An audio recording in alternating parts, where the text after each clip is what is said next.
exciting guest this segment. Her name is Karoline Leavitt, and she's running for Congress up in New Hampshire. She's quite a unique candidate, though, and she's tackling issues that, honestly, our side, the conservative side, just is not touching on these days. And it's really a shame, especially as a young woman. So I'm excited by her candidacy. And Caroline, thank you for taking the time to come on. I appreciate it. Thank you, Morgan. I thought I would be with Buck today, but I have to say I'm quite excited to be speaking with you because I know you do a lot of great work tackling these issues as well. So thanks for that. Oh, of course. Well, honestly, that's one of my first questions is you are able to be such a unique candidate and you don't get as much credit as people like AOC do on the other side. Conservative women never do. We never get those magazine covers and stuff, but I think it's because we're honestly more focused on the work. And so, how's your experience been launching the candidacy and being able to utilize all the technology that our generation is really capable of utilizing? Yeah, well, thank you for asking. So I'm running in my home seat. It's New Hampshire's first congressional district.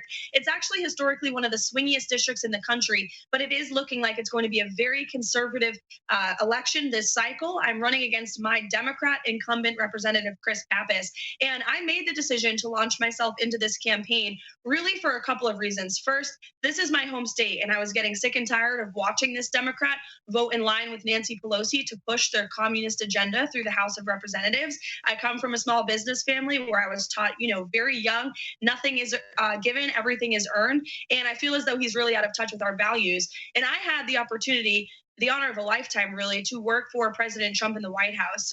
I worked on Kayleigh McEnany's team in the press office, and I saw how exceptional the America First agenda truly was. And I want to be a part of that, advancing that through the House of Representatives. And then lastly, I chose to run for the issues. The reason you mentioned is we live, Morgan, you and I, amongst an entire generation of voters who do not think the way that we do. In fact, they overwhelmingly vote Democrat. And so living in this generation, seeing what was out there on social media, really watching the left seize every institution in our country is deeply concerning to me. And I want to do something about it. So I left Washington and returned home. We launched the campaign 6 months ago. We've raised nearly $1 million. We've outraised our opponents, who are establishment opponents who have both run for office before, with individual donors from here in New Hampshire by far. The people are with us. It's a true grassroots campaign, and it's really exciting. I love that. Now, you have quite a lot of work to do if you do get elected, and I wish you the best of luck. I'm curious, what are your thoughts when it comes to going up against the radical leftist faction like the AOC and Squad versus the establishment elites and the liberal elites, like you see with Nancy Pelosi? And then you also have to deal with the GOP establishment and the rhinos that are there, and they're getting a lot of heat as well. Do you have a specific focus that you plan to take on once you get to DC?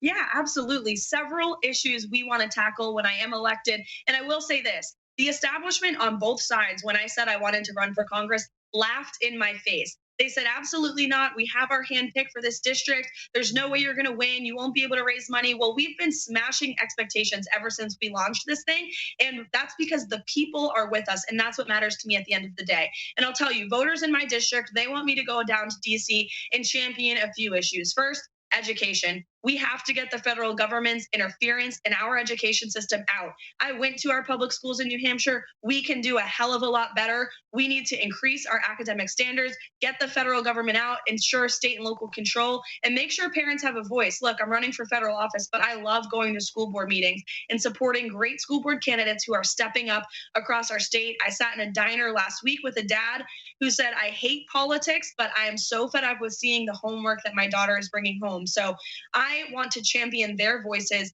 at the federal level and ensure that we are reallocating those resources that the Department of Ed eats up every single year to our state and local government here in New Hampshire.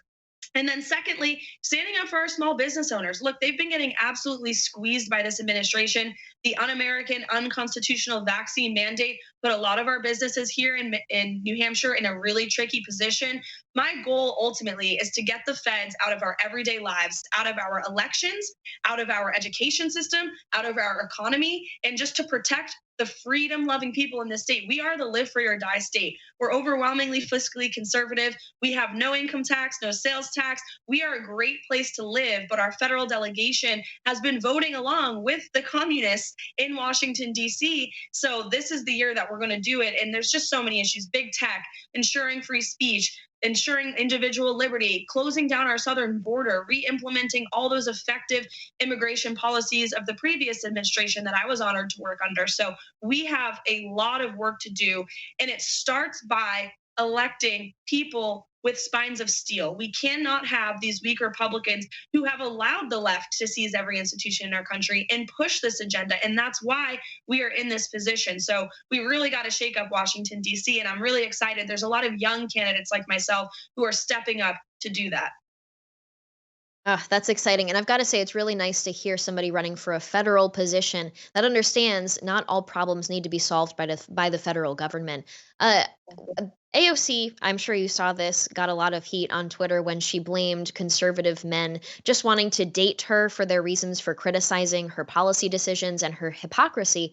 And so I think you and I and other conservative women were really blessed with the opportunity to call her out when it comes to her terrible policies. And I like to say, you know what, throw me in there. I'm 25. I'm a young woman. I'm not interested in dating her. And I'll tell her to her face that her policies are dangerous and deadly when implemented because that's what socialism is.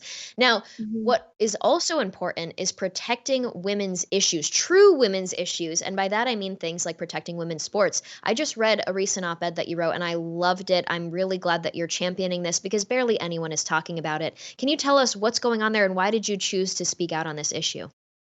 Yeah, well, thank you for reading it and for sharing it. And I hope all of your listeners do go and read my op ed. It was in the Boston Herald and the Washington Examiner, and it's on my Twitter and my Getter.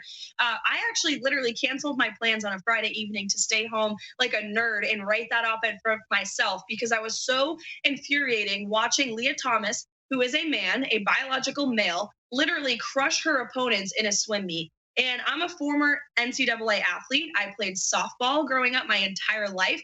I sacrificed many days practicing and working hard to receive an athletic scholarship and attend a college here in New Hampshire to do that. So it's unfathomable to me if a man had come and taken my position of third baseman on any team I've ever played on in my life.